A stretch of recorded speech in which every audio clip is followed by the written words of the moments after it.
दोस्तों, अगर आप इंग्लिश ग्रामर में पास्ट परफेक्ट टेंस को हिंदी के सेंटेंस के माध्यम से बहुत ही अच्छी तरीके से अगर आप समझना चाहते हैं, उसके बिल्कुल फंडामेंटल बेस के माध्यम से, तो फिर आप ये वीडियो देखते रहें। नमस्कार दोस्तों, मेरा नाम है विक्की और आप देख रहे हैं विक्की की पाठशाला। तो चलिए आज का वीडियो हम स्टार्ट करते हैं।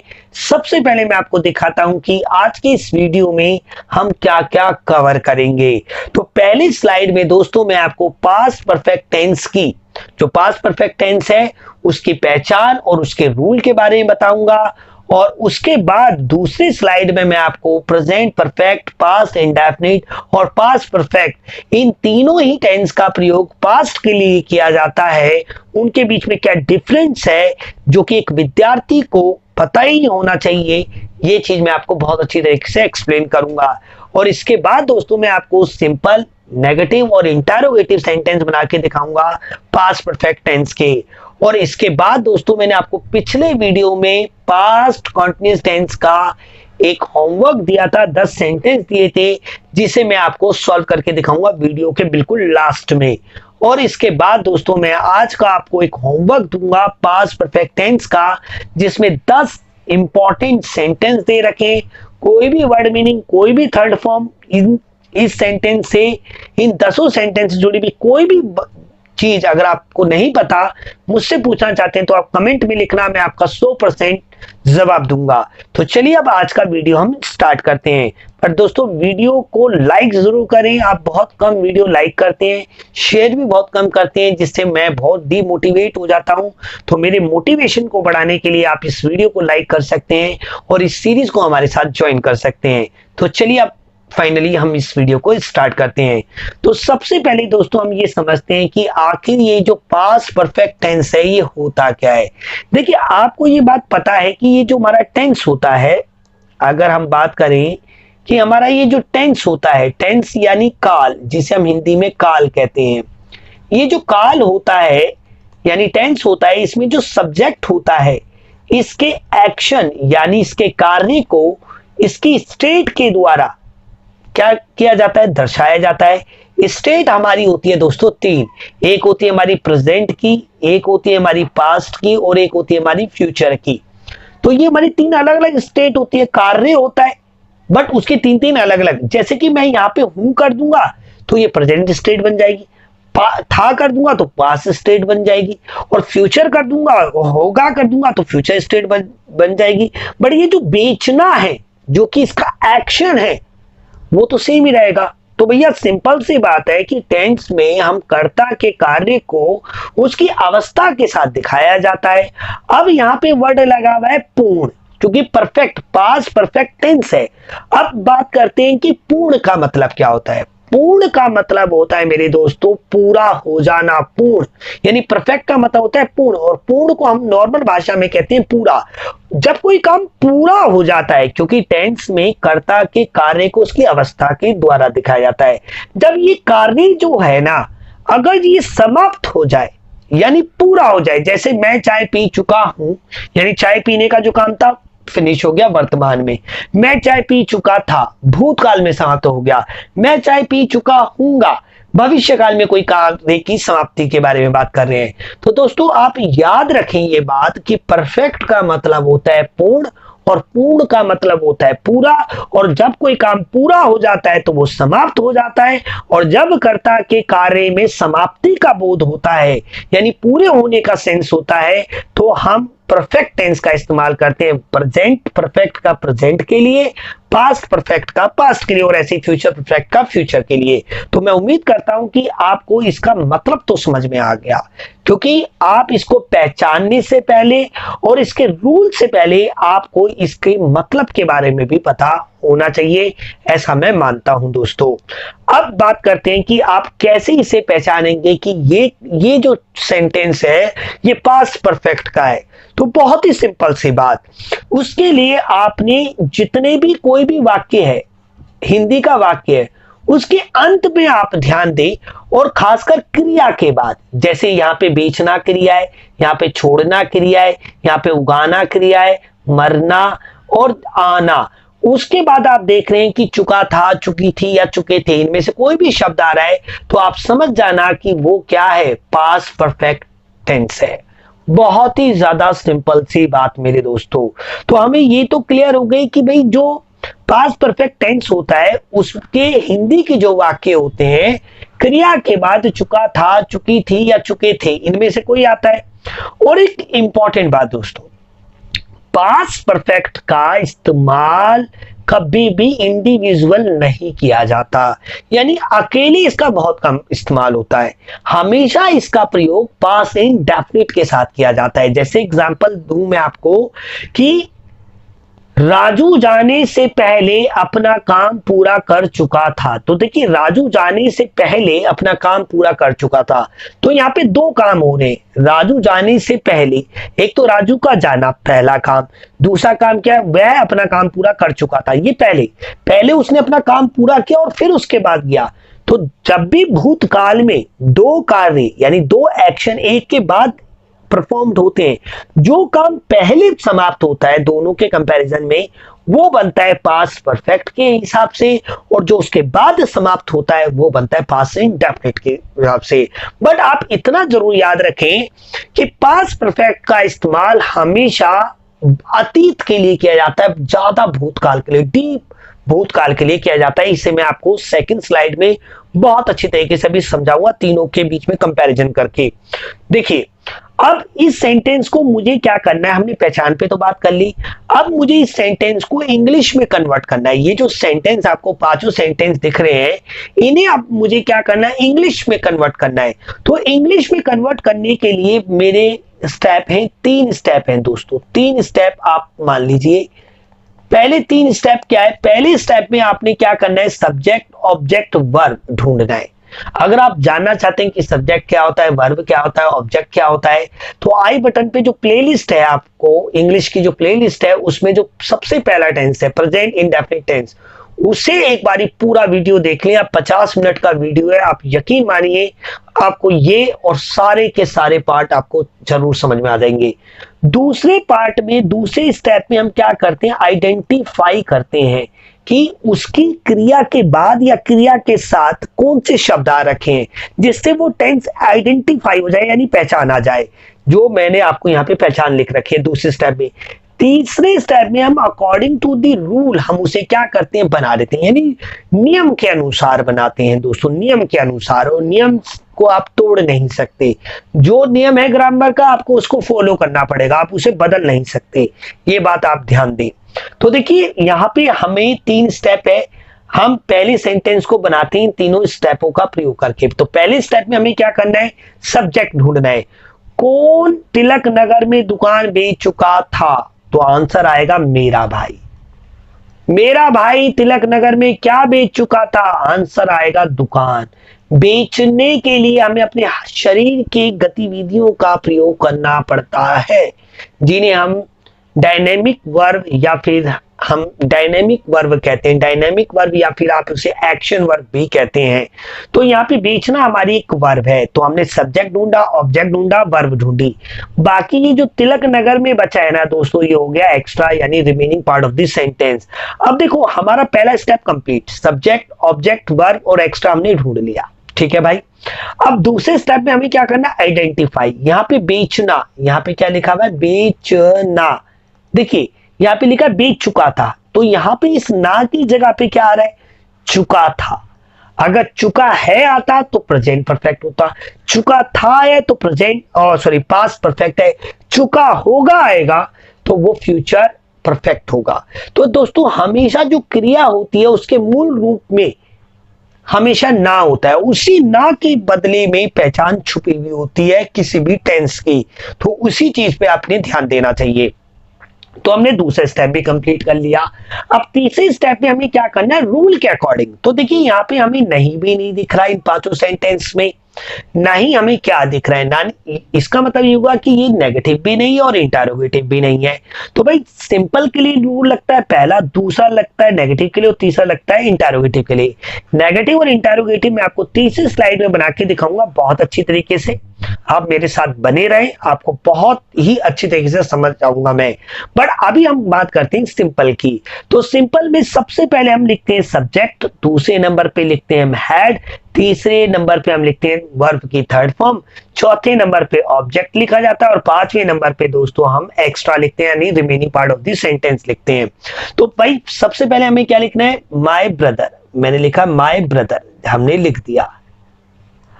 अब माय ब्रदर के बाद क्या आएगा, हैड आएगा। अब भाई बेचने की थर्ड फॉर्म क्या होती है, सोल्ड, फर्स्ट फॉर्म क्या होती है, sell, second sold, third sold.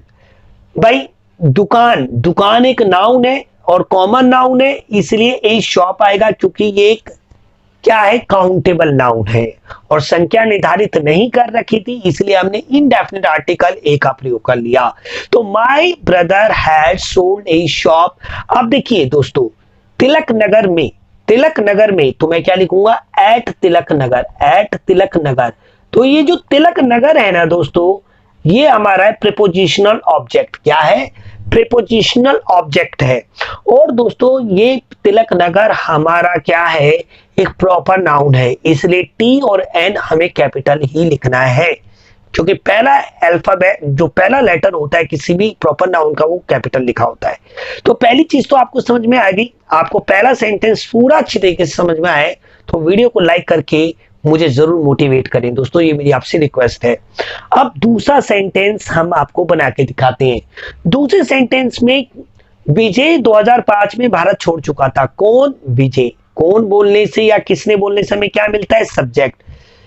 क्या छोड़ चुका था, किसको छोड़ चुका था, किसको छोड़ चुका था, कहां छोड़ चुका था, नहीं किसको, भारत को छोड़ चुका था वो, तो ऑब्जेक्ट आ गया। छोड़ना हमारी क्या है, वर्ब है दोस्तों, क्योंकि अगर आप भारत को छोड़ना चाहते हैं तो भारत से चल के बाहर तो जाना पड़ेगा ना उसकी सीमा के लिए। तो नेचुरल सी बात है दोस्तों, छोड़ने एक हमारी क्या एक क्रिया है। और पहला स्टेप कंप्लीट हो गया। दूसरा में क्या आ गया, एक्स्ट्रा। 2005 में ये हो गया हमारा एक्स्ट्रा। अब देखिए छोड़ना, छोड़ना, ना की जगह पे क्या आ रखा है, चुका था, जो कि हमें क्या बता रहा है कि ये पास्ट परफेक्ट टेंस है। तो सबसे पहले हम लिखेंगे विजय, हमने लिखा विजय कुमार। फिर क्या लिखेंगे, हैड, क्योंकि दूसरे नंबर पे हैड। तीसरे नंबर पे वर्ब की थर्ड फॉर्म। देखिए दोस्तों, छोड़ने का मतलब होता है लीव, छोड़ने का मतलब होता है लीव।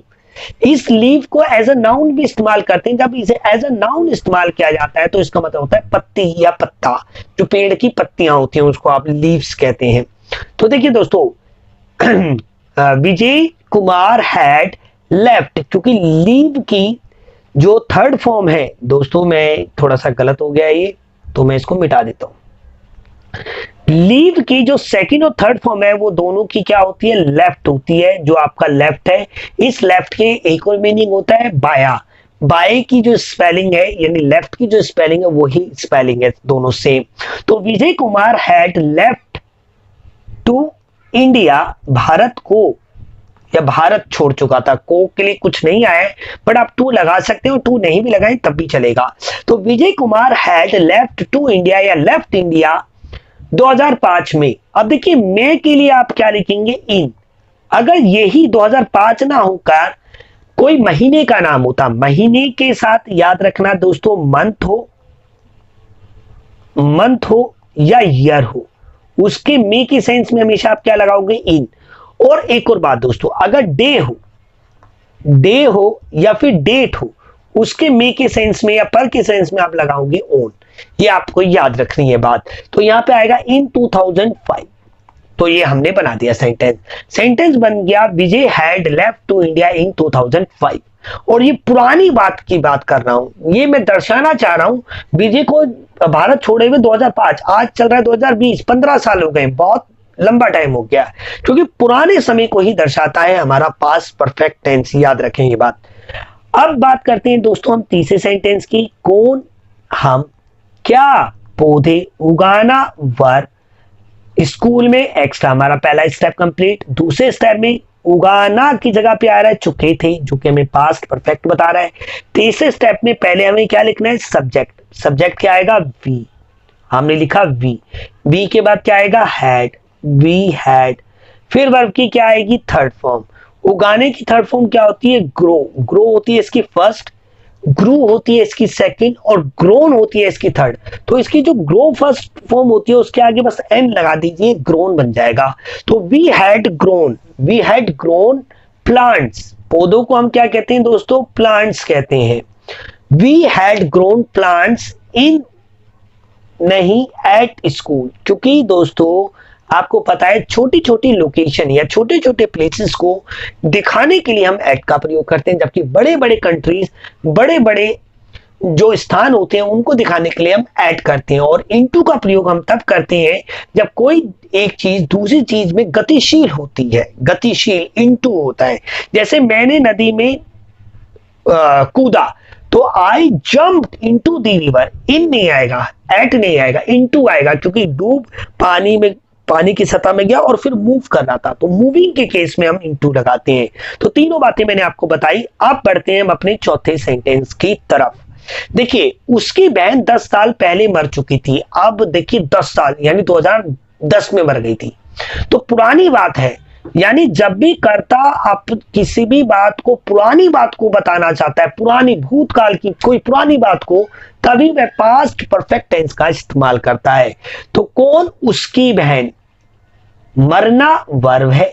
क्या? मरना। अगर क्या बोलने से मरना आएगा? मरना तो एक क्रिया होती है दोस्तों। सिंपल सी बात। यहां पे हमारा डायरेक्ट ऑब्जेक्ट या फिर इनडायरेक्ट ऑब्जेक्ट नहीं है, यहाँ पे प्रीपोजिशनल ऑब्जेक्ट है जो है 10 साल पहले। ये हमारा हो गया दोस्तों ऑब्जेक्ट। बढ़िया। ऑब्जेक्ट कैसा है? प्रीपोजिशनल ऑब्जेक्ट है, क्योंकि यहाँ पे पहले हमारा क्या है? प्रीपोजिशन है।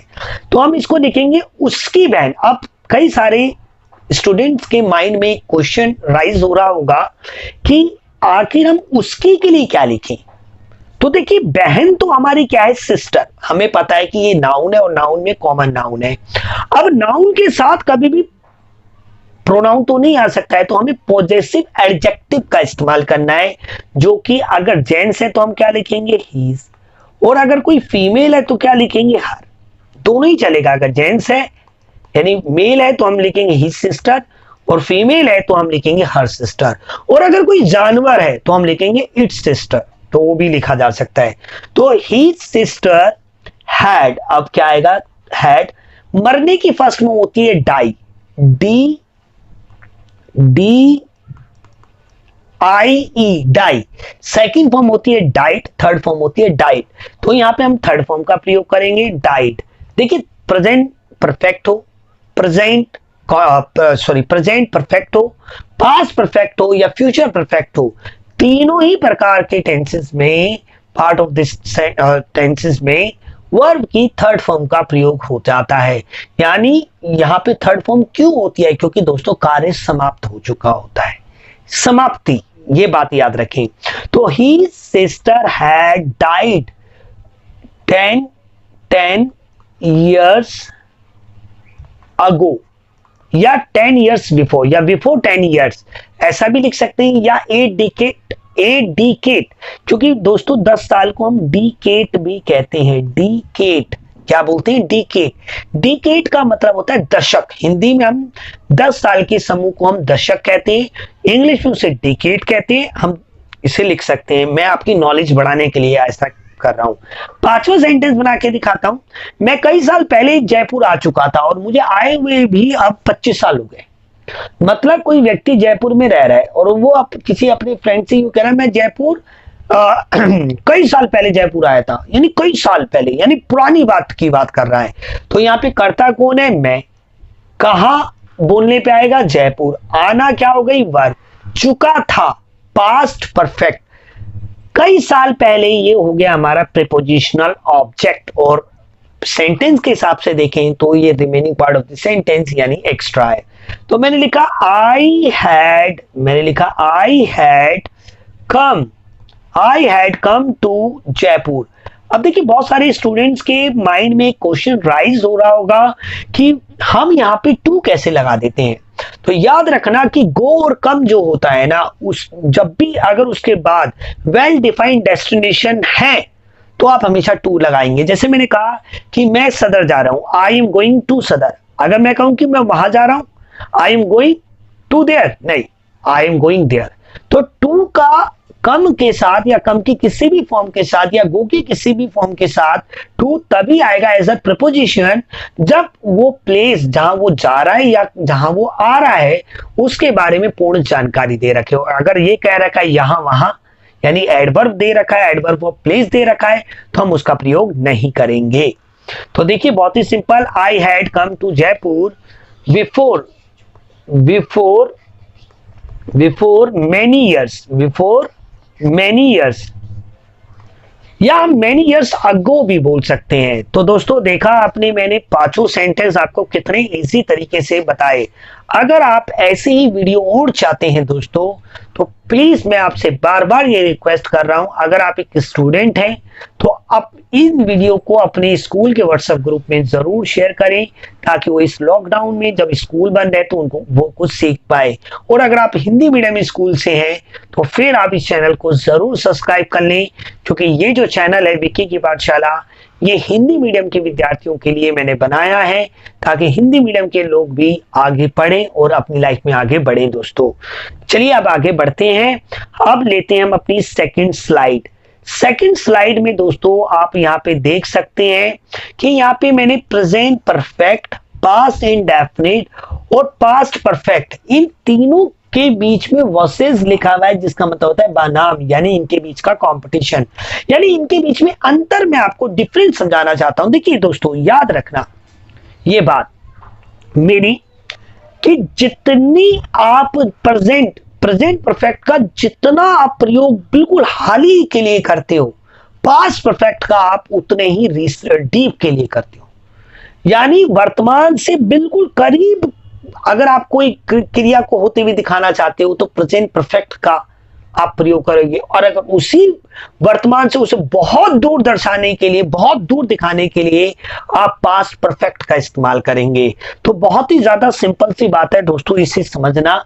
देखिए ये जो प्रेजेंट परफेक्ट टेंस है ना, ये जो प्रेजेंट परफेक्ट टेंस है इसके लिए जो यूज्ड किया जाता है, ये यूज किया जाता है रिसेंट पास्ट के लिए। जैसे मैंने कहा I have done my work, मैंने कहा I have done my work, मैंने अपना काम कर लिया है, यानी अभी किया है, 10 मिनट पहले किया है, 1 दिन पहले किया है। बट मैं सुनाने वाले को ये दिखाना चाहता हूं कि अभी अभी किया है, जस्ट रिसेंटली। इसी चीज को मैं ऐसे कर दूं कि I had done my work, मैं अपना काम कर चुका था। देखिए ये जितना वर्तमान से, प्रेजेंट से जितना करीब है ना, ये उतना ही वर्तमान से उतना ही दूर है। बहुत ही सिंपल, अगर आप वर्तमान के किसी कार्य को बिल्कुल करीब का दिखाना चाहते हो, हालिया में दिखाना चाहते हो, रिसेंटली दिखाना चाहते हो, तो आप प्रयोग करेंगे प्रेजेंट परफेक्ट का। और यदि आप उसी को आप वर्तमान काल से बहुत ज्यादा दूर दिखाना चाहते हो तो आप प्रयोग करेंगे पास्ट परफेक्ट का। और दोस्तों अगर आप भूतकाल में एक निश्चित बिंदु की किसी की बात करते हैं, एक निश्चित पॉइंट की बात करते हैं, तो आप प्रयोग करेंगे पास्ट इंडेफिनिट का। जैसे मैंने कहा मैं राम से सोमवार को मिला, I met Ram on Monday. तो यहां पे देखा कि मैं भूतकाल में गया, अपनी बात को लेके गया भूतकाल में, बट एक निश्चित पॉइंट पे लेके गया। तो बहुत ही सिंपल सी बात है दोस्तों इन चीजों को समझना। देखिए मैं दोबारा से बता दूं कि ये जो प्रेजेंट परफेक्ट टेंस है ये रिसेंट पास्ट के लिए इस्तेमाल होता है, जबकि पास्ट परफेक्ट टेंस जो इस्तेमाल होता है ये हमारा एशियन पास्ट यानी बहुत दूर के, बहुत पुरानी बात के लिए इस्तेमाल होता है। और ये बहुत ज्यादा नई बात होती है जो बिल्कुल अभी वर्तमान ही है।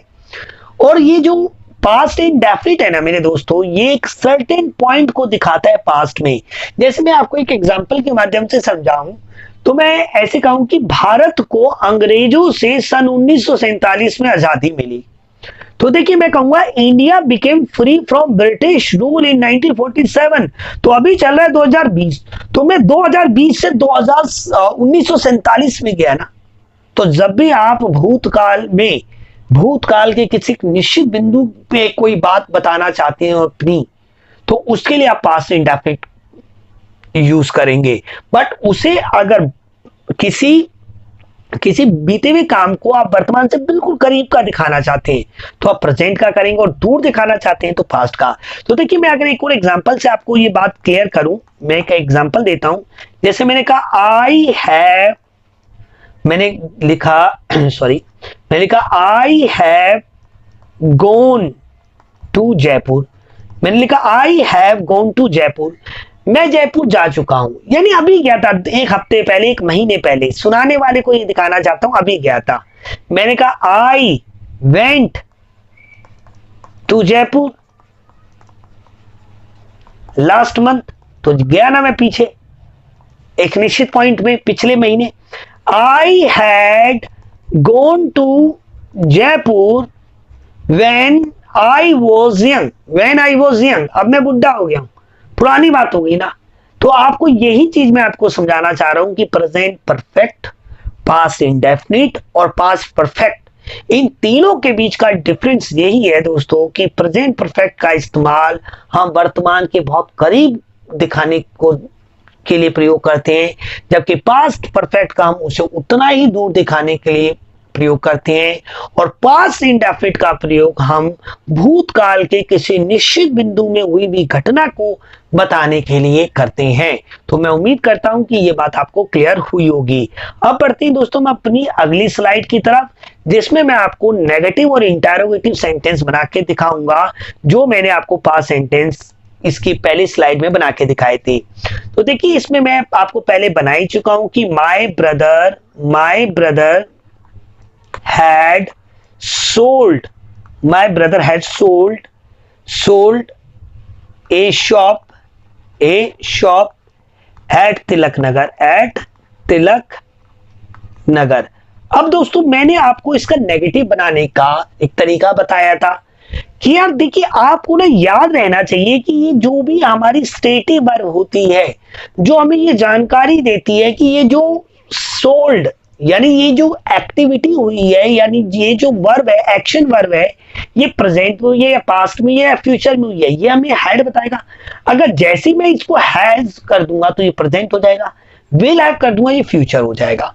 तो मैं यहां पे आपको ये बात ही समझाना चाहता हूं कि हमेशा आपको नेगेटिव सेंटेंस बनाने का रूल नहीं रखना। आपको याद रखना है कि आपको पहली स्टेटिव वर्ब के बाद नॉट लगाना है। जैसे मैंने यहां लिखा माय ब्रदर, मैंने लिखा my brother had not sold a shop at Tilak Nagar, बिल्कुल ऐसे लिखेंगे आप। फिर इसका इंटरोगेटिव बनाएंगे तो हम कैसे लिखेंगे, हैड, क्या लिखेंगे, had my brother sold and so on, बिल्कुल एज इट इज लिखेंगे। तो देखिए मैंने आपको एक सिंपल सा लॉजिक बताया था कि अगर आप नोट को फर्स्ट स्टेटिव वर्ब के बाद लिख देते हैं तो वो नेगेटिव बन जाता है। उसी फर्स्ट स्टेटिव वर्ब को यानी हेल्पिंग वर्ब को अगर आप सब्जेक्ट से पहले ले आते हैं तो वो इंटरोगेटिव बन जाता है। बहुत ही सिंपल, दूसरे सेंटेंस से ये और आपको समझ में आएगा। देखिए मैंने सेंटेंस बनाया था कि विजय कुमार हैड लेफ्ट, ये लेफ्ट की स्पेलिंग गलत हो गई, लेफ्ट टू इंडिया इन 2005, ये मैंने सेंटेंस बनाया था। इसका नेगेटिव कैसे बनाना है, हमने लिखना है विजय कुमार हैड नॉट, बहुत ही सिंपल, यानी हैड के बाद नॉट लगाना है। इंटरोगेटिव बनाना है, हैड को पहले ले आना है, had Vijay Kumar left India in 2005, simple. इसका हम तीसरा बनाते हैं, we had grown plants in eight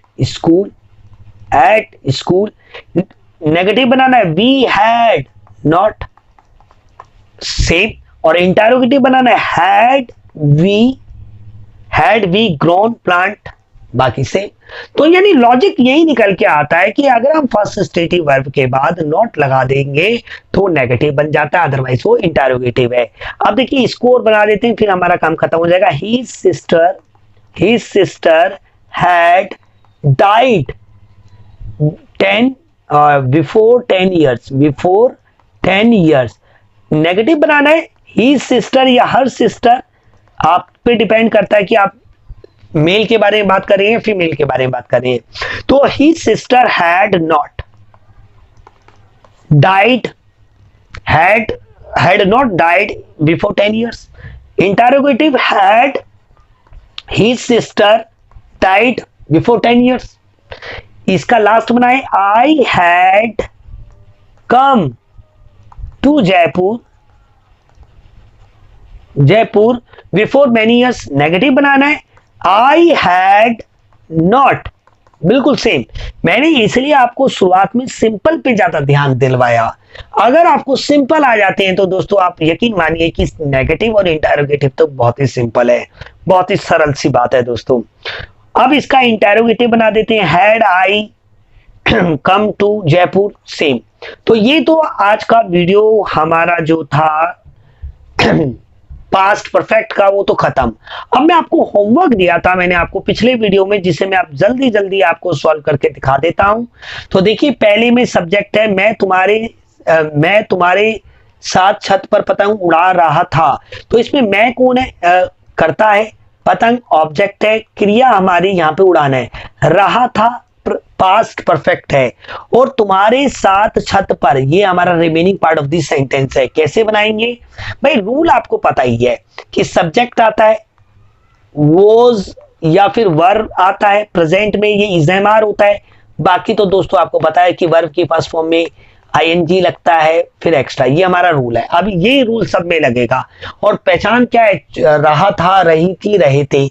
इसको अगर आप डिटेल में समझना चाहते हैं पास्ट कॉन्टिन्यूअस टेंस को, तो प्लेलिस्ट दे रखी है मैंने, वहां पे जाके देखें, और उस वीडियो में मैंने आपको ये काम दिया था। अब मैं फटाफट आपको ये 10 सेंटेंस बना के दिखाता हूं, बट बेसिक नॉलेज के साथ, ताकि आपको और समझ में आए। और इन्हीं सेंटेंस को आप पास्ट परफेक्ट में कैसे कन्वर्ट कर देंगे, ये भी मैं अभी इस वीडियो में आपको समझाऊंगा। तो देखिए, आई हैड, मैंने लिखा आई हैड नहीं, आई वॉज फ्लाइंग, उड़ाने को हम बोलते हैं फ्लाई, और आईएनजी लगा, फ्लाइंग हो गया। I was flying A kite with you on roof. अब देखिए दोस्तों, आप चाहें तो इस सेंटेंस को ऐसे भी लिख सकते थे कि I was flying A kite, ये नहीं बदलेगा। ऑन रूफ विथ यू, ये आगे पीछे हो सकता है, याद रखना है। प्रीपोजिशनल ऑब्जेक्ट आगे पीछे हो सकता है, परंतु डायरेक्ट और इनडायरेक्ट ऑब्जेक्ट की प्लेसमेंट चेंज नहीं होती है। अब दूसरा सेंटेंस है, मेरे रिश्तेदार जन्मदिन के लिए गांव से आ रहे थे। कौन, मेरे रिश्तेदार, सब्जेक्ट। कहां आ रहे थे, जन्मदिन के लिए गांव से आ रहे थे, मतलब घर ही आ रहे थे। यहाँ पे ऑब्जेक्ट हमारा गांव से है, और दोस्तों यहाँ पे क्रिया हमारी है आना, आ रहे थे हमारी पहचान हो गई। तो रिश्तेदार को हम बोलते हैं रिलेटिव्स। क्या होती है, रिलेटिव्स बोलते हैं, रिलेटिव्स। माय रिलेटिव्स वर, एक से ज्यादा है तो क्या आएगा, वर आएगा दोस्तों। My relatives were coming. अब देखिए, गांव में नहीं आ रहे थे, गांव से आ रहे थे, यानी यहां पे इस गांव के बाद से है, तो यहां पे आएगा फ्रॉम विलेज। क्या आएगा दोस्तों, from village. My relatives were coming from village for birthday, जन्मदिन के लिए, फॉर बर्थडे। तो दोस्तों मैं इसे रफ कर देता हूं, आप इसकी स्क्रीनशॉट ले सकते हैं वीडियो को पॉज करके, ताकि मैं तीसरा सेंटेंस आपको अच्छी तरीके से समझा सकूं। अब तीसरा सेंटेंस देखिए, दीपक मिश्रा, मिश्र नहीं है, मिश्रा है। दीपक मिश्रा अपने घर के लिए बाजार से दूध ला रहा था। कौन, दीपक मिश्रा, ये हमारा सब्जेक्ट हो गया। क्या, दूध हो गया। लाना क्या हो गई, क्रिया, ला रहा था पास्ट कंटिन्यूअस। अपने घर के लिए बाजार से, ये हो गया remaining part of this sentence. कैसे बनाएंगे, बहुत ही सिंपल। दीपक लिखा मैंने, मिश्रा, दीपक मिश्रा वॉज, मैंने क्या लिखा, दीपक मिश्रा वॉज, मैंने लिखा दीपक मिश्रा वॉज ब्रिंगिंग, देखिए ब्रिंगिंग हमें कैसे याद रहेगा कि ब्रिंगिंग का मतलब होता है लाना। देखिए हम जब शादी करते हैं किसी से तो हमारी पहले एंगेजमेंट होती है, तो हम लड़की के हाथ में रिंग डालते हैं, फिर तभी तो उसे घर में लाते हैं। तो ऐसे आप याद रख सकते हैं कि ब्रिंग का मतलब होता है लाना, यानी रिंग के आगे लगाया बी तो हो गया ब्रिंग। तो देखिए दीपक मिश्रा वॉज ब्रिंगिंग, मैंने लिखा Deepak Mishra was bringing milk, मैं लिखा Deepak Mishra was bringing milk, milk बाजार से, फ्रॉम मार्केट या फ्रॉम द मार्केट भी आप लिख सकते थे, अपने घर के लिए फॉर। अब देखिए अपने के लिए क्या आएगा, यही आपको नहीं समझ में आ रहा होगा। तो दीपक एक जेंट्स है तो इसका पॉजेसिव एडजेक्टिव आएगा हीज होम। क्या आएगा, his home, for his home. तो देखा आपने कितना इजी है। आप इसे ऐसे ही बना सकते थे कि Deepak Mishra was bringing milk for his home from market, ये भी चलेगा। प्रीपोजिशनल ऑब्जेक्ट की जो पोजीशन होती है वो आगे पीछे हो सकती है, बट डायरेक्ट और इनडायरेक्ट में ऐसा नहीं होता। अब बढ़ते हैं अपने चौथे सेंटेंस में कि सलमान खान मुंबई में नाच रहा था। कौन, सलमान खान। क्या कर रहा था, वो नाच रहा था। नाचना तो एक क्रिया हो गई, कहां नाच रहा था, मुंबई में। तो ये प्रीपोजिशनल ऑब्जेक्ट हो गया, डायरेक्ट ऑब्जेक्ट नहीं है, इनडायरेक्ट ऑब्जेक्ट भी नहीं है, ये प्रीपोजिशनल ऑब्जेक्ट है, इस बात को ध्यान दें।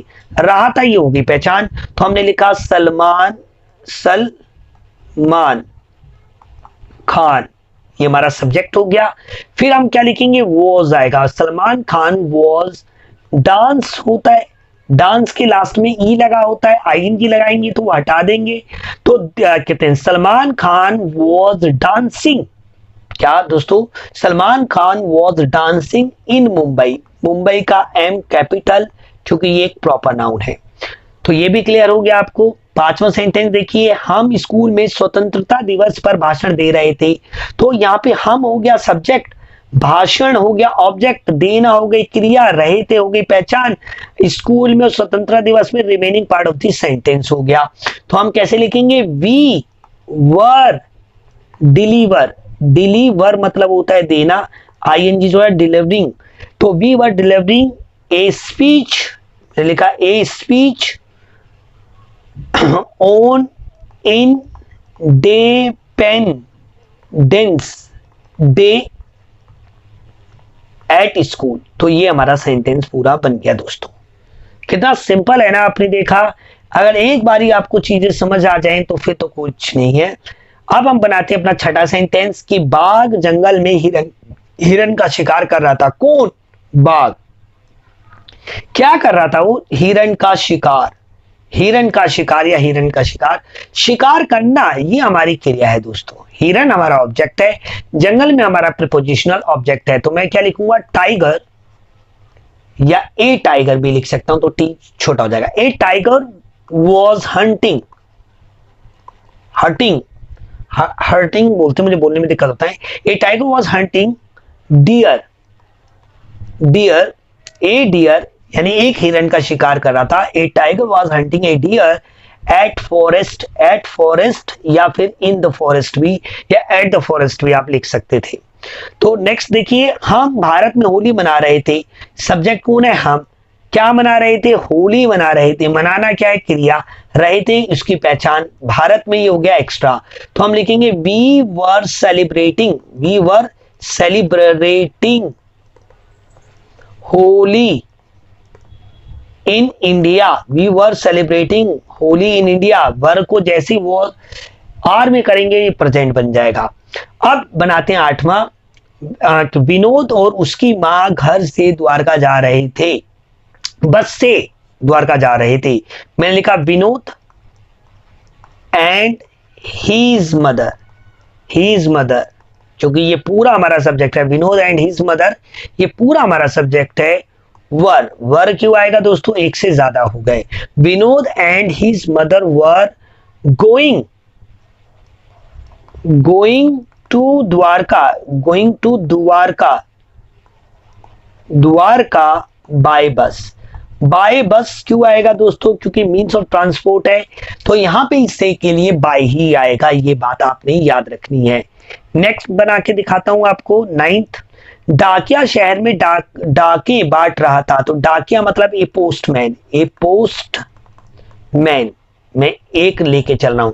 ए postman was distribute, first form होती है आईएनजी, डिस्ट्रीब्यूटिंग पोस्ट या लेटर्स, लेटर्स भी कह सकते हैं आप, letters in the city, in the city या स्टेट भी आप लिख सकते हैं। नेक्स्ट बना के दिखाता हूं आपको, लास्ट हमारा, कि चिकित्सक अस्पताल में रोगियों का इलाज कर रहे थे, तो कैसे बनाएंगे, द डॉक्टर्स, मैं एक से ज्यादा डॉक्टर्स की बात कर रहा हूं, एक भी लिख सकता हूं, ए डॉक्टर भी लिख सकता हूं, तो the doctors were treating patients, रोगियों को हम पेशेंट्स कहते हैं, अस्पताल में एट दी हॉस्पिटल, अस्पताल एक से ज्यादा, तो हॉस्पिटल्स भी कर सकते हैं। तो दोस्तों देखा आपने, ये मैंने 10 के 10 बनाए। अब आपको मैं दे देता हूं आपका होमवर्क, जिसे मैं आपको नेक्स्ट वीडियो जब बनाऊंगा इसे भी लास्ट में मैं सॉल्व करके दिखाऊंगा। अगर आपको ये वीडियो मेरा अच्छा लगा है तो प्लीज इस वीडियो को लाइक करके जाएं, और आप दूसरे वीडियोस देखना चाहते हैं तो आपको दिख रहे होंगे वीडियोस, और अगर आप मैथ सीखना चाहते हैं तो यहाँ पे मैंने लिंक दे रखा है, आप मेरे मैथ के वाले चैनल पे भी जा सकते हैं। मिलते हैं दोस्तों अगले वीडियो में। जय हिंद, जय भारत।